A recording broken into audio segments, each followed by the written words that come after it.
করিম সাল্লাল্লাহু আলাইহি ওয়াসাল্লাম বলছেন, বনি ইসরাইলের 3 জন লোক একবার রওনা হয়েছিল কোথাও যাওয়ার পথে। তারা এক পাহাড়ি এলাকা দিয়ে যাচ্ছে, ঝড় শুরু হলো। ঝড়ের থেকে বাঁচার জন্য, আত্মরক্ষা করার জন্য তারা একটি গুহার মধ্যে আশ্রয় নিল। হঠাৎ করে বিশাল এক প্রস্তর খণ্ড উপার থেকে গড়াতে গড়াতে এসে গুহার মুখকে বন্ধ করে দিল। এখন 3 জন লোকের একজনও এখান থেকে বেরোবার আর কোনো পথ নাই। 3 জন লোক মরে যাবে, জীবন সম্পর্কে হতাশ হয়ে তারা কাঁদাকাটি শুরু করলো। মুরব্বী যিনি ছিলেন তিনি বললেন, কান্দে তো কোনো লাভ নাই, মরবো তো বটেই, কিন্তু আসো নেক আমল করে যদি কিছু থাকি, আল্লাহকে ভয় করে কোন আমল যদি করে থাকি, চলো সেই আমলটা দিয়ে আল্লাহ পাকের কাছে ওসিলা দিয়ে মাপ চাই। ওই যে সেদিন বলছিলাম, অবতাকু ইলাইহিল ওসিলা মানে পীর ধরা না, অবতাকু ইলাইহিল ওসিলা আয় আমলে সালেহ, নেক কাজের ওসিলা দাও। শুরু হয়ে গেল। একজন বলল, রব্বুল আলামিন তুমি জানো আমার একটা কৃতদাস ছিল, আমাকে না বলে সে পালিয়ে গেল, আর ফেরে না, বছরের পর বছর চলে যায়। আমি তার পাওনা বেতন দিয়ে বকরি কিনেছিলাম, বকরিগুলির বাচ্চা হইল, মাঠ ভরে গেল। অনেক বছর পর ওই কৃতদাস যখন আমার কাছে ফিরে এলো, আমি তাকে বললাম, আল্লাহর বান্দা, এই মাঠ ভরা যত ছাগল দেখতে পাও সব তোমার নিয়ে বাড়ি চলে যাও। সে বলল, মালিক আপনি কি আমার সাথে তামসা করছেন? আমি তো না বলে গেছি আপনার কাছে, পালিয়ে গেছি, আমার তো শাস্তি হওয়া উচিত, আর আপনি আমাকে তামসা করতেছেন। না, তামসা না, তোমার বেতনের টাকা দিয়ে আমি এগুলি কিনেছিলাম, ওগুলোতে বংশ বাড়তে বাড়তে এগুলি হয়ে গেছে, এত হয়ে গেছে, কাজে এটা তোমার, আমি তোমাদেরকে এটা দিয়ে দিলাম, তুমি নিয়ে যাও। লোকটি বলল, রব্বুল আলামিন আমি তো শুধু বেতনের টাকাটাই দিতে পারতাম, আমি তো শুধু ইচ্ছে করলে ওই টাকা দিয়ে যে কয়টা বকরি কিনেছিলাম সেগুলি দিতে পারতাম। আমি তা না করে তার বেতনের টাকার সবগুলি টাকা দিয়ে যত ছাগল হলো, বকরি হলো, সব দিয়ে দিলাম। এই কাজটা যদি আল্লাহ তোমারে ভয় করে করে থাকে, মেহেরবানি করে এই পাথরটা সরাইয়া দাও।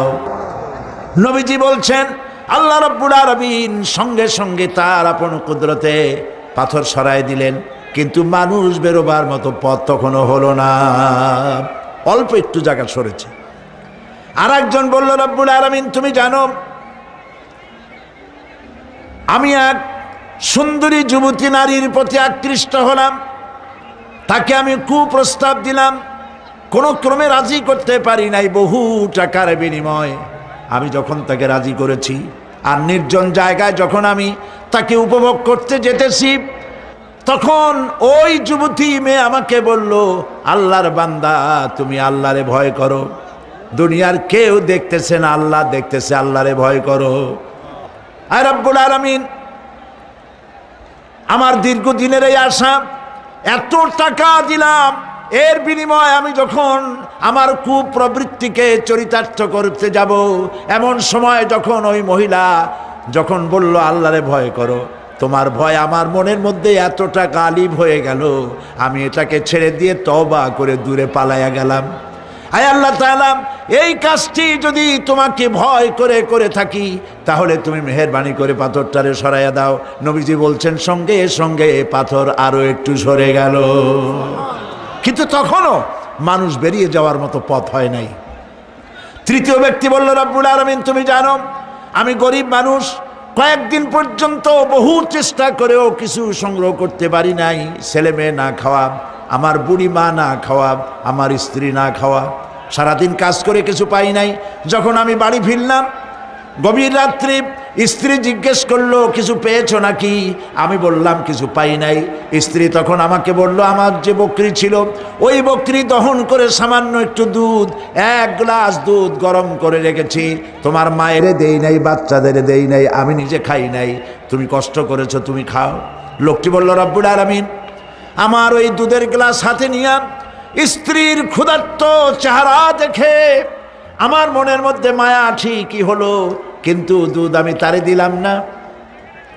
আমার কলিজার টুকরা সন্তানগুলির দিকে ক্ষুধাকৃষ্ট চক্ষু কুটরাগত ক্ষুধার জ্বালায় অস্থির বাচ্চাগুলি, তাদের দিকে তাকালাম, বেদনায় কলিজা ভরে উঠল, দুধ আমি তাদেরও দিলাম না। এবার চলে গেলাম আমার মায়ের রুমে, যে দেখলাম আমার বুড়ি বাপ 2-3 দিন অনাহারে, মা আমার ক্ষুধায় পড়ে আছেন বিছানায়। আমি আমার সন্তানের দিকে তাকালাম, আমার স্ত্রীর দিকে তাকালাম, নিজেরও পেট, আমার পেটেও দারুণ ক্ষুধা, কাউকে দুধ দিলাম না। আমার মায়েরে ঘুমের থেকে জাগাইয়া পাশে বসাইয়া সবটুকুন দুধ আমার মায়েরে খাওয়াইয়া দিয়েছিলাম। রব্বুল আলামিন, এই কাজটি যদি আমি তোমাকে ভয় করি করে থাকি রব্বুল আলামিন, তাহলে মেহেরবানি করে পাথরটা সরাই দাও। আমার নবীজি বলছেন, সঙ্গে সঙ্গে পাথরটি গুহা মুখ থেকে সরে গেল। আল্লাহ পাককে ভয় করার, ভয় করে চলার একটি দৃষ্টান্ত, এভাবে অনেক দৃষ্টান্ত হাদিস শরীফের মধ্যে এবং কোরআনের মধ্যে রয়েছে। লোকেরা ভালো বললে এই ভালোটা আল্লাহ গ্রহণ করেন। সেটা কিভাবে? আপনি তো জোর করে আদায় করছেন, মানুষের জিজ্ঞেস করছেন লোকটা কেমন, তার কাছে যে টাকা পাবে, তারে যে গাইলাইছে, তারে যে মারছে, সেও বলবে ভালো। এত মানুষের মধ্যে উল্টা করিয়া সে জান নিয়ে ফেরবে কেমনে? কিন্তু আসল কথা কোনটি? আসল কথা হলো, একটি লোক মারা গেছে, কেউ জিজ্ঞাসা করে নাই, কানে আসা মাত্রই একজনের মুখ থেকে বেরিয়ে গেল, আহারে লোকটা বড্ড ভালো ছিল।